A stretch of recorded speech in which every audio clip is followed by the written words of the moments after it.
अस्सलाम वालेकुम। Next lecture is classification of the polymers. Polymers that are synthetic, कि उसमें देखें जो पहली फॉर्म है वो उसकी थर्मोप्लास्टिक है। इन्हें प्लास्टिक भी कहते हैं। ये लीनर फॉर्म होती है जो कि पहले हम डिस्कस कर चुके हैं इसमें, लेकिन कुछ सम क्रॉस लिंकिंग है कुछ हद तक। और इनको अगर हम थर्मोप्लास्टिक को ये अगर इनको हम मेल्ट करें, मेल्ट के बाद इनको कूल करने के बाद ये इनको रीमेल्ट कर सकते हैं और इनको डिफरेंट फॉर्म में मोल्ड कर सकते हैं। रिफॉर्म ऑन हीटिंग, इसमें अमार्फस भी होती है, नो ऑर्डर स्ट्रक्चर, और कुछ सेमी क्रिस्टलाइन है, composed of macroscopic crystalline domain of crystalline structure can be altered. इनको दोबारा यानी कि हम रीफॉर्म रीशेप में कर सकते हैं। एग्जांपल इसकी फाइबर्स हैं नायलॉन और पॉलिएस्टर। दूसरी तरह के जो क्लासिक इलास्टोमर कहते हैं जिन्हें हम रबड़ कहते हैं, मोडेटरी क्लास लिंक्ड होती है, ये फुली नहीं होते, can be stretch and rapidly recover their original dimension. रबड़ को स्ट्रेच करें तो जो उसको दोबारा वो अपनी ओरिजिनल डायमेंशन में पोजीशन में आ जाता है। तीसरी उसकी है थर्मोसेट्स। ये वाला जो है ना इन्हें रेजन भी कहते हैं और ये हैली क्रॉस लिंक्ड होते हैं, मैसिवली इसके बाद बहुत ज़्यादा क्रॉस लिंक्ड है।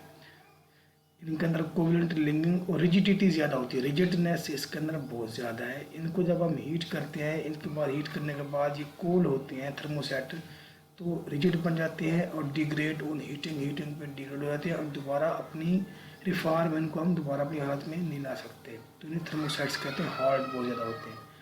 इसके बाद है इसकी डेंड्रीमर्स। डेंड्रीमर्स ऐसे समझे जैसे एक ट्री होता है, ट्री की ब्रांचेज हैं, तो एक नीचे वाला एक ट्री की पहली एक ब्रांच है, उसके बाद अगली ब्रांचेस, फिर ब्रांचेस।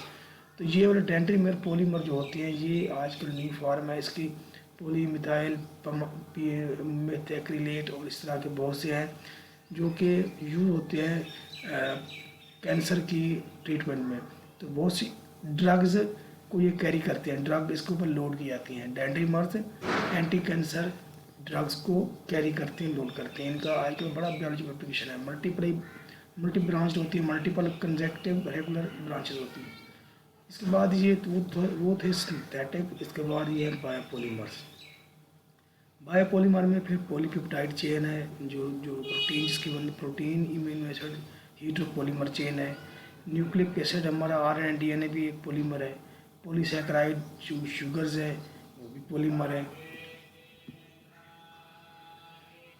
नेक्स्ट है characterizations of the polymer. For a polymer we apply a stress and it leads to internal distortion, strain कहते हैं। देखिए इसकी जो किसी चीज़ की मैकेनिकल स्ट्रेंथ को चेक करने के लिए कि कोई एक्शन मटेरियल है पॉलीमर का, यहाँ पे देखें स्ट्रेस से मुराद फोर्स है। जब हम लोड है, लोड जब किसी चीज़ के ऊपर लोड रखते हैं तो उसे स्ट्रेस या फोर्स कहते हैं। तो ये एक मॉडुलस है, एक रिलेशन है कि सिग्मा से मुराद यहाँ पे स्ट्रेस है। अगर किसी चीज़ में लोड डालें, किसी मटेरियल के ऊपर लोड डालें तो उसका क्या इफेक्ट होता है, तो उसमें इलास्टिक मॉडुलस M है और S स्ट्रेन है, डिस्प्लेसमेंट है, यानी कि उसके अंदर क्या चेंजमेंट आती है इंटरनल।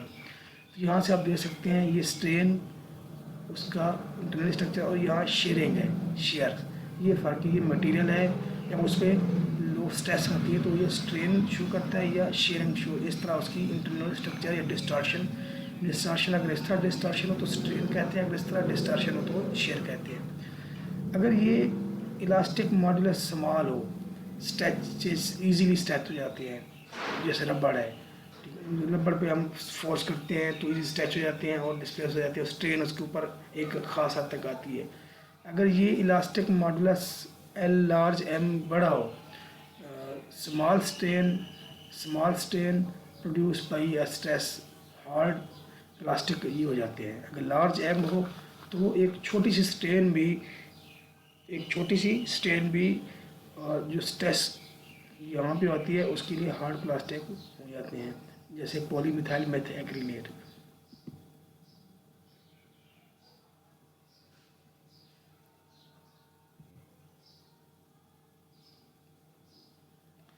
ये वाला वही दोबारा स्टार्ट वाला इंट्रो थोड़ा सा डिफरेंट मटेरियल में।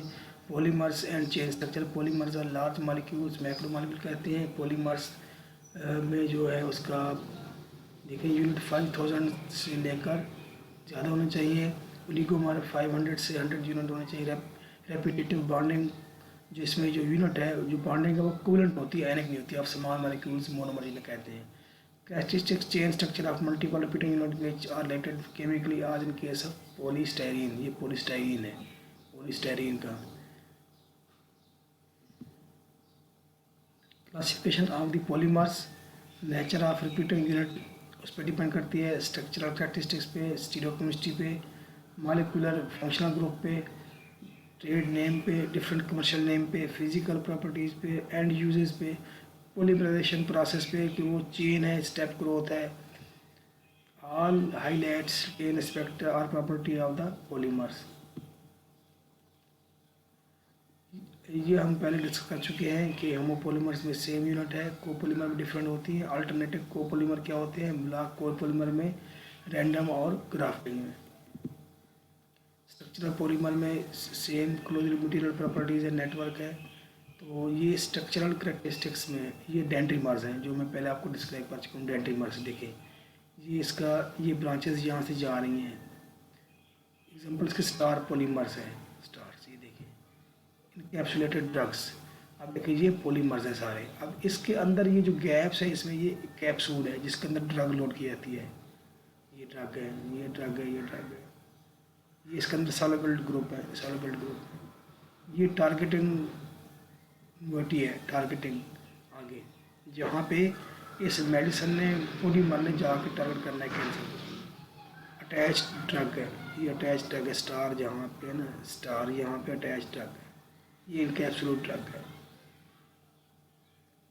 कॉम्प्ड पॉलीमर है, कॉम्प्ड जैसे कंघी होती है, कॉम्प्ड पॉलीमर।